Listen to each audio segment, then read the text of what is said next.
Bueno, Oscar, este es un bloque de cierre de esta experiencia, obviamente. Tenemos muchísimo para que cuentes, vos tenés mucho para transmitir. Pero a mí me impresionó enormemente, ya hace, no me acuerdo, 2 o 3 años, ese encuentro que se articuló en Lanús, donde había un grupo que estábamos participando de una charla sobre la problemática del asesinato de Martín, y en el piso superior estaban los controladores en otra charla de capacitación, que esto es me parece el germen de lo que después fuiste plasmando, o la familia fue plasmando, y fue impresionante ver la capacidad de comprensión cuando nos juntamos todos, ¿no? Es decir, a mí me resultaba durísimo, físicamente no estaban ahí el responsable de la muerte de Martín, pero era como si estuviera, porque eran los perfiles parecidos. Los, entre comillas, patóbicas, nos encontramos todos en una cosa común. Y vos has tenido una dura lucha, y decías en el bloque anterior, justamente que tiene que ver con la docencia, que tiene fundamentalmente como objetivo la prevención, ayudar. Contanos cómo ha sido este desarrollo, los logros. Yo creo que el gesto simbólico más importante que nosotros le transmitimos a la sociedad tiene que ver con esto. Al poco tiempo del asesinato de Martín se dieron las circunstancias y me ofrecieron tener una charla con el personal que desempeñaba este tipo de tareas en la zona sur.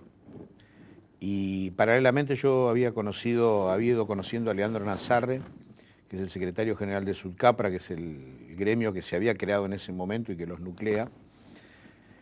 Y que hicimos una reunión en un local de la zona de Wilde, y donde yo por primera vez me vi sentado frente a 30, 40 hombres y mujeres, porque hay controladoras también, sí, esto sí. Mucho les extraña, con quienes pudimos dialogar. Y yo cuando empecé a hablar le dije, bueno, se imaginarán que para mí es muy difícil hablar con ustedes, supongo que también para ustedes debe ser difícil, pero yo estoy convencido que de este diálogo podemos hacer cosas importantes, y en eso no me equivoqué, porque a partir de ahí nos fuimos conociendo, y me permitió ratificar aquello en lo cual yo siempre creí, que solo se puede construir a través del diálogo.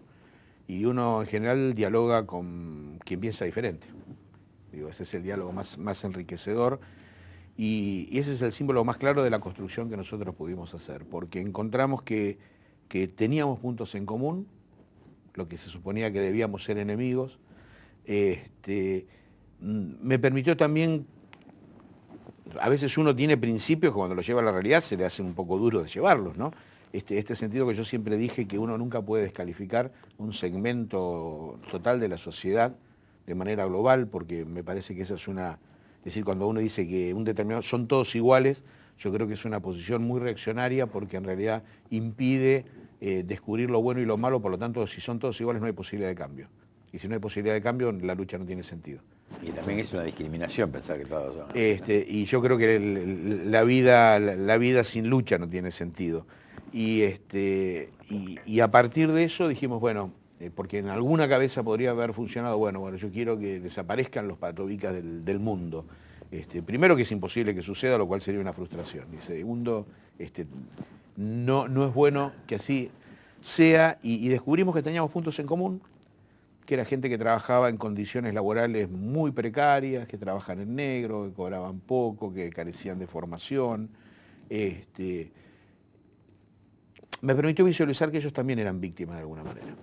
Y que teníamos un espacio común para recorrer, y a partir de ahí con Leandro Nazarre empezamos un camino conjunto que generaba mucho impacto, que recorriéramos ese camino juntos, y de alguna manera el estar apoyándonos mutuamente nos permitió que se sancionara la ley y que encontráramos esos espacios que había dentro del Estado para cuando peleamos por la reglamentación y hoy por la implementación. Y hoy trabajamos absolutamente de conjunto, tan de conjunto que cuando se empieza a aplicar la ley 26.370 y se adhiere la provincia de Buenos Aires, que es por ahora lamentablemente el único distrito que adhirió, y la ley empieza a ponerse en marcha, uno de los aspectos funcionales y más importantes de la ley era precisamente el de capacitar a este personal, no solo de que tuviera que estar en blanco, no solo que tuviera que estar registrado, que debiera presentar su certificado de antecedentes y reincidencias, que tuviera que presentar un acto psicofísico para ver si su personalidad realmente le permitía cumplir este rol. Yo creo que esto es lo importante de la ley, era que los obligaba a una capacitación obligatoria. Nosotros peleamos porque entendíamos que esa capacitación obligatoria tenía que darlo el Estado. Lo conseguimos, hay una currícula, fue aprobado por la Dirección de Escuelas de la provincia, fue aprobada por el Ministerio de Educación de la Nación y se crea un centro de formación específico para dar esta capacitación por un convenio entre el gremio, Sudcapra y la Dirección General de Educación, Cultura y Educación de la provincia. Se crea ese centro de formación y yo lo que sí le había pedido que ese centro llevara el nombre de Martín, que para nosotros eso tenía un valor simbólico altísimo, pero además el Sudcapra me ofrece la dirección de ese centro. Y bueno, y desde ahí empezamos esta otra lucha que vos mencionabas en algún momento, que era, bueno, dedicarnos también a la capacitación de este tipo de personal, y yo creo que este es la semillita que estamos sembrando en un proceso que, como todos los buenos procesos, nada cambia de la noche para la mañana, todo debe ser una construcción muy lenta, y algunas son mucho más lentas, quizás esta sea una, pero nosotros apuntamos a ese cambio cultural. Esto lo digo yo. Bueno, hay un estado, venimos de un estado desguazado a un estado que se empieza a rearticular, pero le falta mucho. Entonces, a veces hay muy buenas intenciones de quienes quieren rearticular el Estado, pero me parece que, y no te quiero comprometer con la opinión, que el Estado provincial y en su momento el Estado nacional tiene que hacer un esfuerzo superior para que estos cursos tengan el respaldo necesario, y que el esfuerzo y la voluntad transformadora se plasme con, bueno, justamente una construcción colectiva desde un Estado que realmente esté mucho más presente de lo que está. Que es bueno lo que ocurre, pero falta mucho más. Pero no te quiero comprometer en esto. Lo que digo es, lo que me parece sumamente atractivo para nuestros vecinos, es que en realidad el programa apunta a cuidar a los chicos. Es decir, pasamos de controladores que están para castigar, discriminar y hacer ver quién es el lindo o el feo, el gordo o el flaco, o si es mujer lo mismo, al controlador que cuida el orden de la noche con técnicas de control y no de agresión. Porque esto también es parte de los contenidos curriculares y es parte de la formación que se está empezando a intentar dar en estos cursos, ¿no? Sí, te digo, con el gremio lo que estamos intentando, y lo que vamos a cambiar es el paradigma de seguridad. Si un controlador tiene que estar cumpliendo esa función para defender un objeto o la propiedad privada de aquel que lo contrata, que es cuidar las instalaciones del boliche, o como debe ser y así lo indica la ley, debe garantizar la vida de aquellos la seguridad de aquellos que participan del evento. Esta es la apuesta. Para eso desarrollamos un plan de estudios, digamos, muy intenso, que tiene que ver con capacitar a quienes están haciendo esta primera experiencia de los cursos que empezamos en julio de este año, en capacitarlos, en comprender la realidad en las cuales trabajan desde un lugar diferente. Por esto se les da información sobre derecho laboral, para que conozcan cuáles son sus derechos, sobre derecho penal, para que conozcan qué es infringir una ley y que tengan conciencia de que ellos son los que quedan expuestos, porque además en los boliches hay una cosa medio rara que yo la llamo la obediencia debida al revés, ¿no? Cuando fue el tema de la dictadura y del proceso, los generales, para salvar la responsabilidad de sus subordinados, asumieron la responsabilidad y con esto quedaron libres todos aquellos que habían cometido los delitos.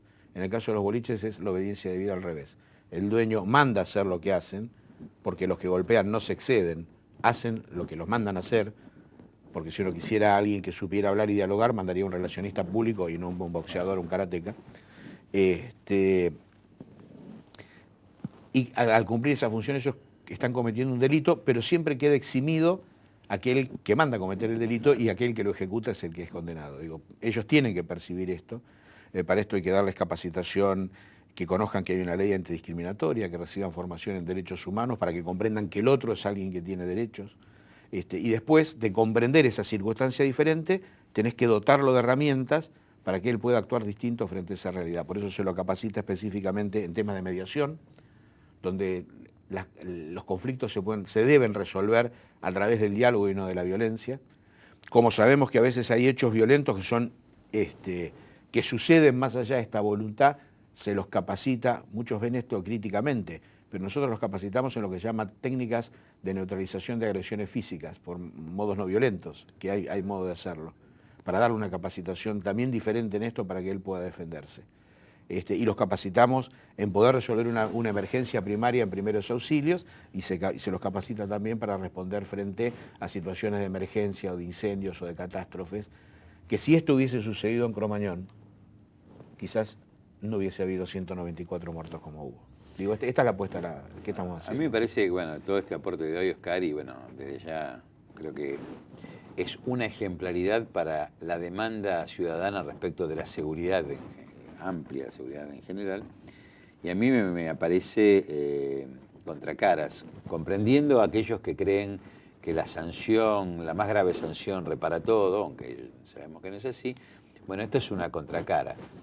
Hay quien cree que hay que encerrar a todos los delincuentes, llámese servicio civil voluntario o ponerle rejas a los barrios de los pobres. Digo, entonces, esto es una contraejemplaridad de lo que, bueno, un sector por error o por malicia plantea.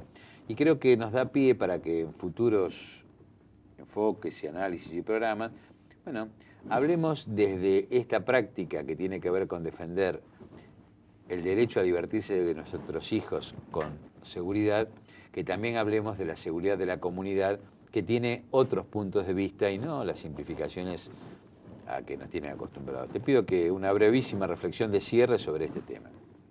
Mira, yo creo que la seguridad es algo que se construye, que en esa construcción, si no se involucran de conjunto el Estado y los ciudadanos, no hay solución posible. Que reprimir cuando el hecho se produjo ya es irreversible porque el daño está producido. Lo que nosotros tenemos que trabajar es en la prevención. Lo que nosotros hacemos desde la asociación es el gesto de que esto es posible, de trabajar en otra dirección, porque aquellos que dicen que hay que meter presos a todos los que delinquen, no a todos los jóvenes, porque a todos los que viven en situaciones marginales que son sospechosos, no se los puede eliminar a todos, porque esa es la gente que trabaja todos los días y mantiene los intereses de los que muchos dicen que hay que reprimirlos, ¿no? Pero creo que hay que construir en otra dirección. Creo que hay que construir una dirección de tender puentes, de buscar diálogo, de acercarse al Estado, de hacer un Estado que tampoco funcione solo como autista, sino que respete y siga lo que expresa aquella comunidad que tiene capacidad de organizarse. Digo, me parece que esto es un camino para construir la seguridad que aquellos que piensan, nosotros estamos en contra absolutamente de la pena de muerte, porque como nosotros padecimos lo que es la muerte, no se la deseamos a nadie y creemos que hay otros caminos.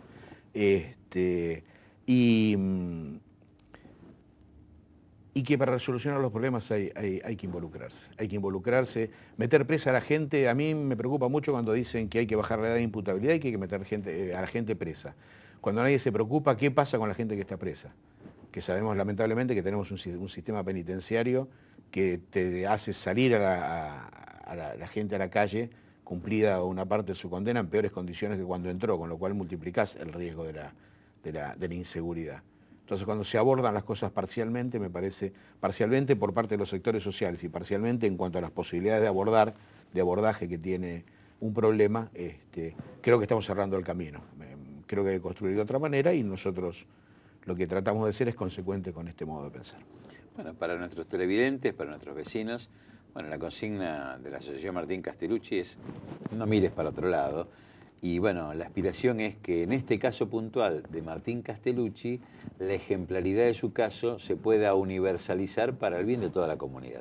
Gracias, Oscar. Gracias, José Luis. Y bueno, ser parte, no me siento invitado, me siento parte, obviamente, del proyecto, así que te agradezco mucho y vamos seguramente a seguir dialogando sobre estos temas. ¿Cómo no?